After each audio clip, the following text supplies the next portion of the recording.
اہل سنت کے علاوہ ہوتے ہیں وہ لوگ کیا کہتے ہیں، اس میں نقص ڈھونڈتے ہیں کہ حضور صلی اللہ علیہ وسلم کی شان میں کہاں سے میل بھی کرنا ہے. اور میں بہت ہی صداقت کے ساتھ آپ کی بارگاہ میں کتابوں کے نام بھی پیش کر رہا ہوں، اور جو میں حدیث بیان کر رہا ہوں اس کی بھی حدیث کی بھی بات پیش کر رہا ہوں. اگر کسی کو ڈاؤٹ ہے تو مجھ سے آ کر ملے یا میرے سینٹر پر مجھ سے آ کے ملے، انشاءاللہ میں اس کو کتاب کھول کر بھی وہ ریفرنس بتانے کے لیے تیار ہوں. اسی طرح اور ایک بات جو عام طور پہ دیکھی جاتی ہے کہ حضور صلی اللہ علیہ وسلم کے جب ہم نام لیتے ہیں یا رسول اللہ مدد فرمائیے، جب وسیلہ لیتے ہیں یا رسول اللہ آپ کے وسیلے سے اللہ نے عطا فرمایا، تو سب سے پہلے یہ لوگ کہتے ہیں یہ شرک ہے. سب سے پہلے یہ لوگ کیا کہتے ہیں، یہ شرک ہے. یہاں پر بھی حضور کی توہین، یہاں پر بھی حضور کے افضل پر انگلی اٹھاتے ہوئے کہتے ہیں کہ اللہ کے علاوہ کسی سے مانگنا یعنی حضور کو وسیلہ بنانا یہ قرآن کے خلاف ہے. اور سورۃ زمر کی آیت پیش کرتے ہیں کہ کافروں نے، مکہ کے کافروں نے ایسے بتوں کو پوچھتے ہیں کہ وہ اللہ کے قریب کر دیں. کہ جو کافروں، جو مکہ کے مشرک تھے، ان سے جب پوچھتے تو یہ بتوں کو کیوں پوجا کرتے، تو وہ لوگ کہتے کہ ہم اسے اس لیے پوچھتے ہیں تاکہ یہ ہمیں اللہ کے قریب کر دے. تو وہ لوگ یہ آیت ہم پر پیش کرتے ہیں، کہتے ہیں کہ جس طرح کافر لوگ بتوں کو پوچھتے تھے. تو میں پہلی بات عرض کرتا چلوں کہ ہم لوگ نبی کو معاذ اللہ پوچھتے نہیں، نبی کی عبادت نہیں کرتے، نبی کا وسیلہ لیتے ہیں، اور یہ وسیلہ قرآن و حدیث سے ثابت ہے. اور اگر آپ کو یہ بات پڑھنی ہے تو آپ سورۃ النساء کی آیت نمبر 64 کھولیے اور اس میں اللہ عز و جل کا فرمان پڑھیے. اللہ فرماتا ہے، جس کا مفہوم ہے آپ کی بارگاہ میں وقت کی قلت کی وجہ سے مفہوم پیش کر رہا ہوں. اللہ فرماتا ہے کہ اب جب یہ اپنی جانوں پر ظلم کرے،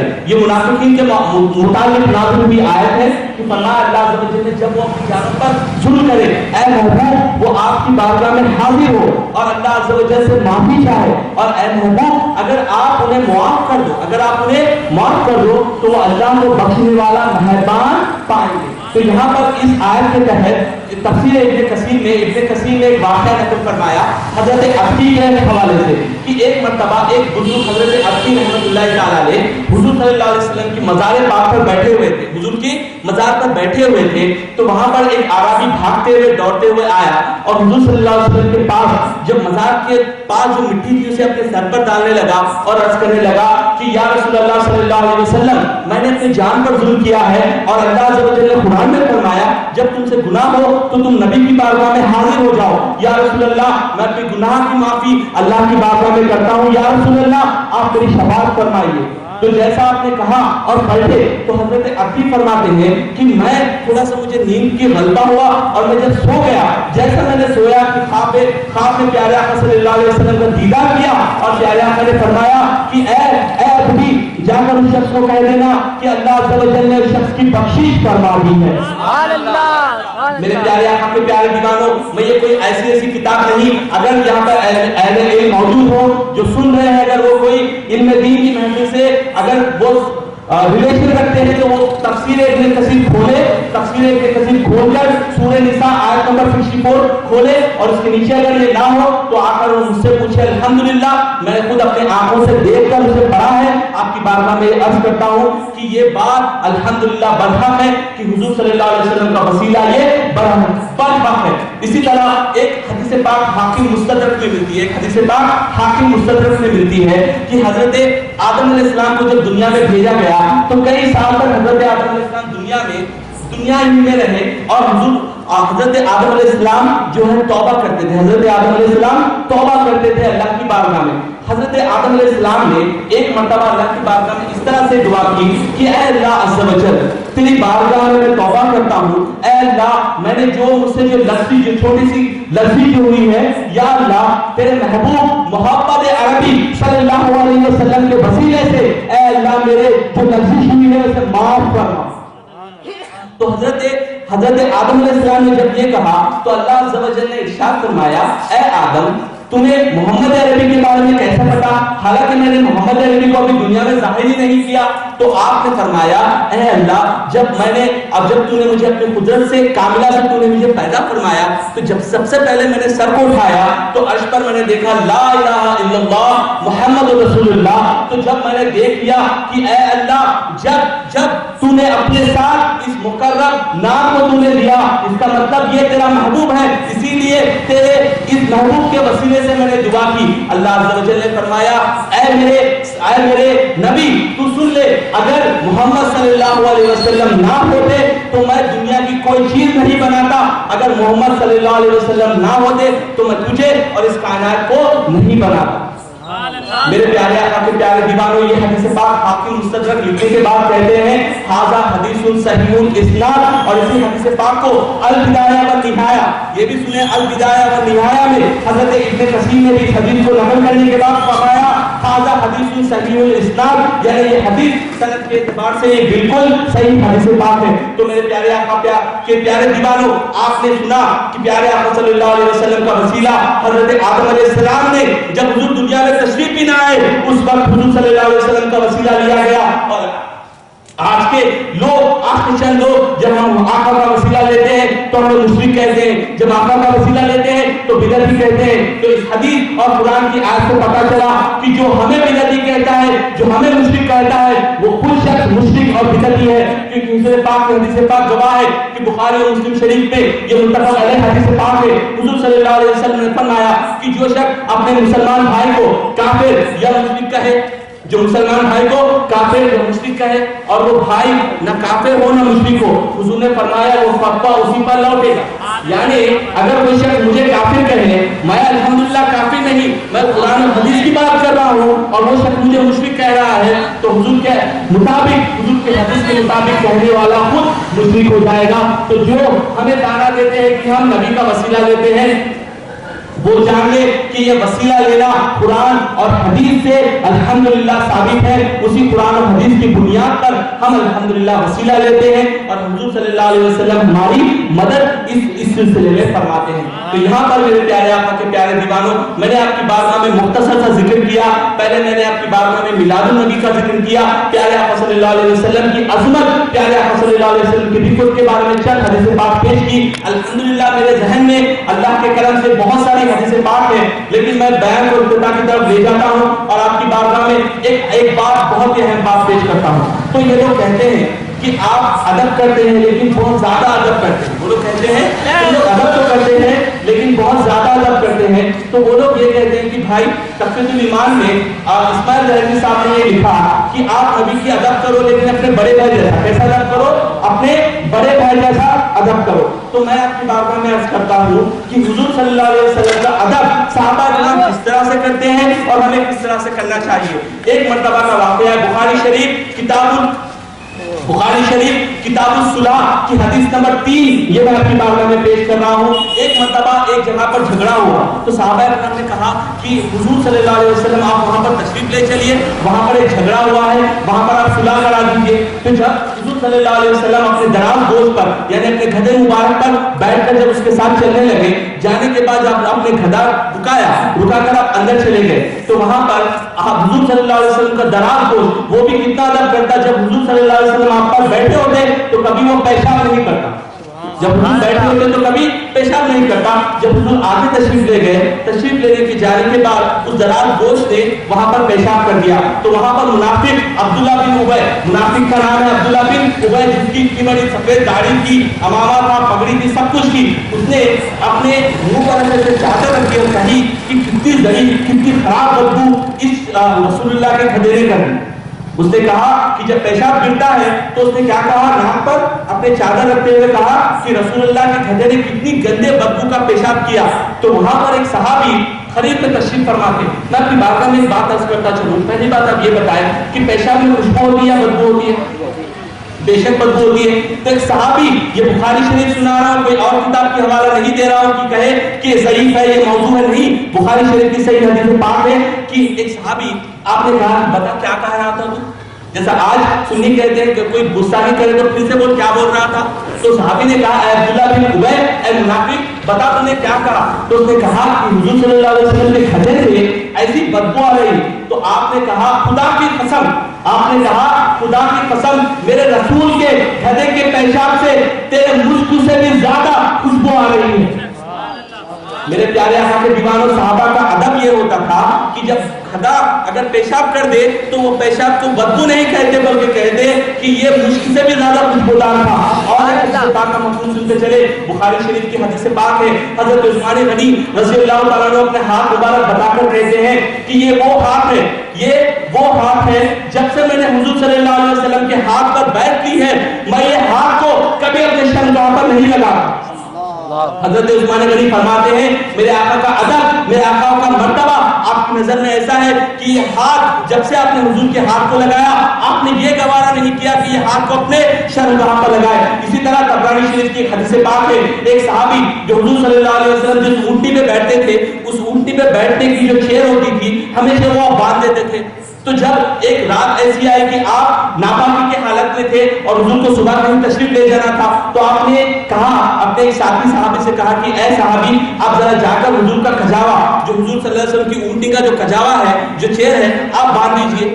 تو جب آپ نے رات میں باندھ دیا, باندھنے کے بعد حضور صلی اللہ علیہ وسلم تشریف لے رہے بیٹھ گئے, اس پر بیٹھ کر آگے جانے کے بعد کہا کہ فلاں صحابی جو ہر روز یہ چیر کو باندھتے تھے, یہ اونٹ کے اوپر کے جو چیر کو باندھتے تھے یہ اس طرح سے نہیں دکھ رہی ہے, کسی اور نے سے باندھا ہے, ذرا انہیں بلا کر لاؤ.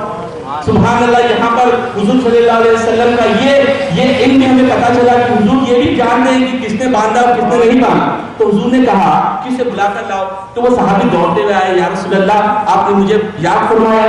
تو آپ صحابی نے عرض کیا کہ حضور آپ مجھے یاد فرمایا. تو حضور صلی اللہ علیہ وسلم نے کہا ہاں تم نے یہ چیز کو کیوں نہیں باندھا, یہ چیر کو کیوں نہیں باندھا. تو وہ عرض کرنے لگے کہ یا رسول اللہ رات میں میں اصل میں جو ہے غسل کی حالت تھی, یا رسول اللہ ناپاکی میں حالت میں تھا, اس وجہ سے یا رسول اللہ میں آپ کا کھجاوا نہیں باندھا. پھر سے حضور نے کہا ٹھیک ہے تم ناپاکی میں تھے تو تم نے کھجاوا کیوں نہیں باندھا. تو صحابی کا جواب سنیے. صحابی نے کہا یا رسول اللہ میری یہ مجال, یا رسول اللہ میری یہ مجال کہ میں ناپاکی کی حالت میں ہوں اور آپ کے اونٹ کے کرسی کو ہاتھ لگا دوں. میرے پیارے آقا کے پیارے دیوانوں, صحابہ کا یہ عشق ہوتا تھا کہ پیارے آقا صلی اللہ علیہ وسلم کی جو نسبت رکھی ہوئی چیز ہے اس کو بغیر وضو کے بھی نہیں چھوتے. تو میں کہتا ہوں آج کل کے جو بدبخت لوگ پیارے آقا صلی اللہ علیہ وسلم کی علم پر, پیارے آقا صلی اللہ علیہ وسلم کی عظمت پر تعلیم مارتے ہیں, ان کے سلسلے میں اگر آپ سورہ منافقون اٹھا کر پڑھیں گے تو اللہ عز و جل نے ان منافقوں کے بارے میں کیا فرمایا آپ ضرور و ضرور جان جائیں گے. میرے پیارے آقا کے پیارے دیوانوں, میں نے آپ کی بارگاہ میں مختصر سے نصیحت پہ میں نے یہ 3 چیزوں کا ذکر کیا اور انشاءاللہ عز و جل میں آگے اور ایک بات کا بہت ہی اہم بات کا ذکر کر کے آپ کی بارگاہ سے رخصت حاصل کروں گا. تو یہاں پر ایک ہمارے پاس ایک عام طور سے یہ بات ہوتی ہے کہ جب بھی ہم جلسہ کرتے ہیں تو ہم اپنے آپ کو کہتے ہیں میں عاشق رسول. ہم کیا کہتے ہیں, میں عاشق رسول ہوں. اور شعر بھی پڑھتے ہیں کہ غلامی رسول میں موت بھی قبول ہے. ہم شعر کیا پڑھتے ہیں, غلامی رسول میں موت بھی قبول ہے. آقا کی آمد کے لیے میری جان بھی قربان ہو جائے, آقا کی عظمت کے لیے میری جان بھی قربان ہو جائے. تو آپ بتائیں کیا ہم سب عاشق رسول ہے یا نہیں ہے؟ ہاتھ اٹھا کر بتائیں کہ ہم عاشق رسول ہے. الحمدللہ ہم سب عاشق رسول ہیں. ایک بات آپ کی بارگاہ میں عرض کرتا چلوں کہ میرے والدہ جو ہے مجھ سے عرض کرنے لگے, میں نے مجھ سے پوچھا کہ بیٹا تم مجھ سے محبت کرتے ہو, کیا تم میرے عاشق ہو, تم مجھ سے محبت کرتے ہو؟ میں نے کہا ہاں ماں میں آپ سے بہت محبت کرتا ہوں. تو میرے ماں نے کہا کہ بیٹا جا کر تم جو ہے نا دکان سے سودا لے کر آؤ. میں نے کہا ماں آپ سے میں محبت تو کرتا ہوں لیکن ماں میں کوئی کام وغیرہ مت بولو. میں نے کہا پھر اس کے بعد میری ماں جب رات کو سو رہی تھی, بیٹا کہا تھوڑا سا پانی لا کر دے دو. میں نے کہا ماں میں آپ سے محبت تو کرتا ہوں لیکن مجھے پلیز پانی لانے کے لیے مت دیجیے, میرے کو باہر جانا ہے, ٹی وی دیکھنا ہے, دوستوں کے ساتھ جانا ہے. تو آپ مجھے بتائیں کیا میں اس چیز میں اگر میں یہ کر رہا ہوں کہ ایک طرف سے کہہ رہا ہوں کہ میں حضور صلی اللہ علیہ وسلم کا عاشق ہوں, یہاں پر اب میری ماں کا میں محبوب محبت کرنے والا ہوں اور ماں میرے سے کہہ رہے ہیں کہ بیٹا یہ کام کرو, میں نہیں کر رہا ہوں. آپ مجھے خود اپنے زبان سے بتائیں کیا میں جھوٹا ہوں یا سچا ہوں؟ میری ماں کی محبت کرنے میں جھوٹا ہوں یا سچا ہوں؟ آواز نہیں آ رہی؟ جھوٹے ہیں نا. ہاں ہم کہہ رہے ہیں کہ ہم آقا کے عاشق ہیں, ہم آقا کے غلام ہیں. میرے آقا فرماتے ہیں کہ اے میرے امتی نماز میں میری آنکھوں کی ٹھنڈک ہے.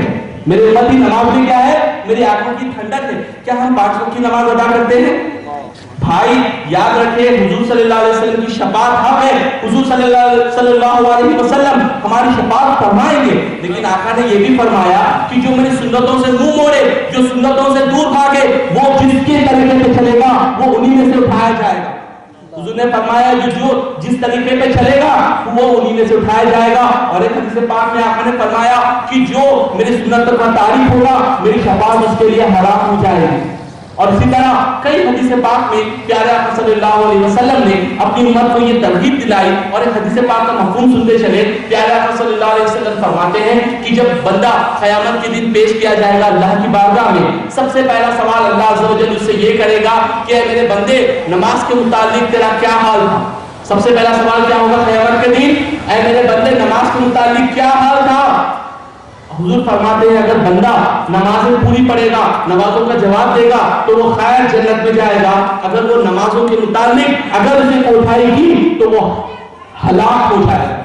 میرے پیارے آقا کے پیارے دیوانوں, یہ بات آپ اپنے ذہنوں سے نکال دیں کہ صرف یہ کہنا کہ میں عاشق رسول ہوں, میں ایک جلسہ کر لوں گا اور رات بھر میں جو میں نعرے لگاؤں گا, صبح میں فجر کی نماز ادا کر دوں گا, نہیں, یہ عاشق رسول کا کام نہیں, یہ جھوٹوں کا کام ہے. جس طرح آپ ہی نے کہا کہ جو اپنی ماں کی بات سنے کہے کہ میں آپ سے محبت کرتا ہوں, کی بات نہیں سنے تو وہ کیا ہے, وہ جھوٹا ہے. تو میرے پیارے اسلامی بھائیوں اور پیارے آقا کے پیارے دیوانوں, میں آپ پر ٹانا نہیں دے رہا, میں آپ کی بارگاہ میں یہ بہت ہی ادب سے عرض کرنا چاہ رہا ہوں کہ میرے بھائی صرف ہم یہ کہہ لیں کہ میں آقا کا غلام ہوں, آقا کا امتی ہوں, آقا میری شفاعت کریں گے, ایسا بالکل بھی نہیں ہے.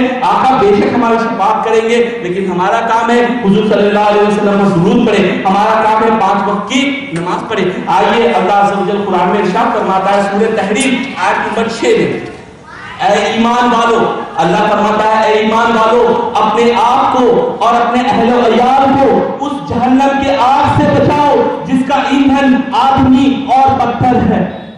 اللہ نے قرآن پاک میں سورہ تحریم کی آیت میں فرمایا ہے اے ایمان والو اپنے آپ کو اس آگ سے بچاؤ, یعنی جہنم کی آگ سے بچاؤ جس کا ایندھن آدمی اور پتھر ہے. تو یہاں پر جو میری بات جو والدین سن رہے ہیں ان پر بھی یہ لازم ہے کہ وہ اپنے بیٹوں کو اپنے بیٹیوں کو وہ نماز کے لیے راغب کرے, ان میں دین کی محفل میں آنے کے لیے راغب کرے. صرف ہم یہ کہہ لینا کہ میں عاشق رسول ہوں یہ ہمارے لیے کافی نہیں. اسی طرح آئیے اور ایک بہت ہی بری چیز جو ہمارے درمیان پھیل رہی ہے, میں آپ کی بارگاہ میں اس کے بارے میں عرض کروں, کیونکہ میرے آقا نے فرمایا اگر کوئی بری چیز تم دیکھو, اگر تمہارے پاس طاقت ہو تو اسے ہاتھ سے روکو, اگر تمہارے پاس طاقت ہے تو زبان سے روکو, اگر تمہارے پاس وہ بھی طاقت نہیں کم سے کم دل میں برا جانو, اور یہ سب سے کم درجے کا ایمان ہے. تو جب میں نے میلاد النبی صلی اللہ علیہ وسلم کے موقع پر مجھے ایک مسجد کو جانا تھا, جب میں چار مینار کی روڈ سے جاتا تھا تو میرا دل اتنا زیادہ غصہ اور اتنا مجھے غصہ آ رہا تھا اور اتنا میں اندر سے غمگین ہو رہا تھا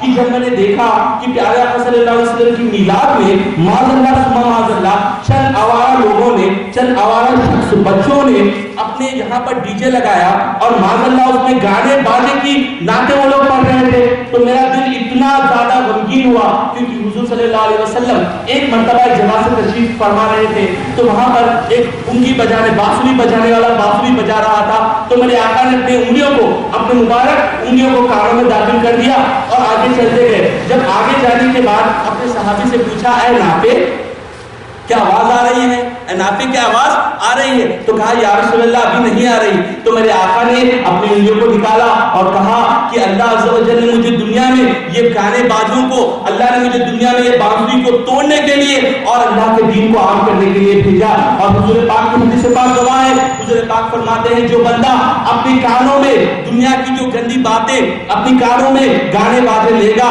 تو وہ بندے کی کانوں میں بروز قیامت پگھلا ہوا شیشہ اللہ عز و جل اندھیر دے گا, اس وجہ سے کہ اللہ نے جو نعمت دی تھی اس نعمت کو اس نے ضائع کیا اور گانے بازے اس نے سنے. تو میرے پیارے آقا کے پیارے دیوانوں,